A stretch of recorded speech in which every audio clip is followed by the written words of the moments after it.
Looking dapper ang ating kapuso men in their best-looking suits for a night para sa GMA Gala 2025. Ang ilan sa kanila, matchy-matchy din with their significant other. Pakichika kay Aubrey Carampel.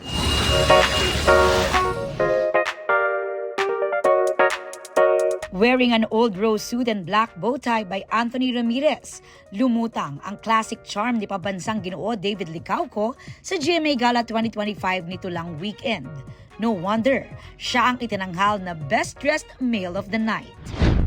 Very unique naman ang color sa black and white outfit ng itinanghal na young star of the night, si nation's son Will Ashley. Classic Parisian chic na may pagka-modern. Striking as always naman ang Gala Hall of Famer na si Asia's multimedia star Alden Richards sa kanyang black velvet tuxedo by Italian designer Brunello Cucinelli. Giving modern twist naman sa kanyang classic black tuxedo and flared pants si Sangre Adamus Kelvin Miranda.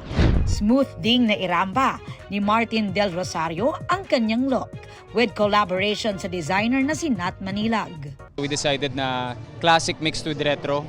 So ayan, kaya may flare pants. Very proud to wear a suit from Pinoy designer Randy Ortiz naman, si Kapuso Opa at soon to be seen sa series na Never Say Die na si Kim Jisoo. He made it for me and it's cool and in the best, yeah. Very dapper. Ang magiging co-star ni Jisoo na si Richard Yap, always peg naman ang timeless elegance. The usual yung classic na it will last throughout the years. Dashing in their black suits din sina PBB housemates Vince Maristella at Emilio Daez. Ganon din sina John Clifford at Christopher Martin. Pati si Enchong D na seriously stylish sa kanyang deconstructed suit.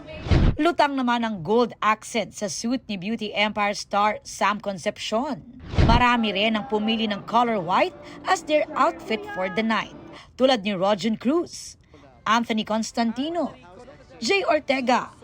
Clean and effortless din ang white suit kina PBB big winner Brent Manalo at mga kapwa housemate niyang sina Dustin Yu, River Joseph at si Josh Ford na nag-complement pa ang feathered suit sa gown ng date na si Kira Ballinger. This wasn't planned. Nakita ko yung dress ni Kira. I was like, oh wow, feathers ka rin. Pero ang ilan veered away from the common black and white colors. Rustic red ang suit ni PBB housemate Michael Sager. Camel double-breasted suit naman kay Ralph De Leon. Emerald green velvet suit by Michael Leyva ang ifinlex ni River Cruz as he walked the blue carpet kasama ang kanyang date na si Julian San Jose. Habang neutral tone suit ang pinili ni Derek Monasterio. Aubrey Carampel, updated sa showbiz happenings.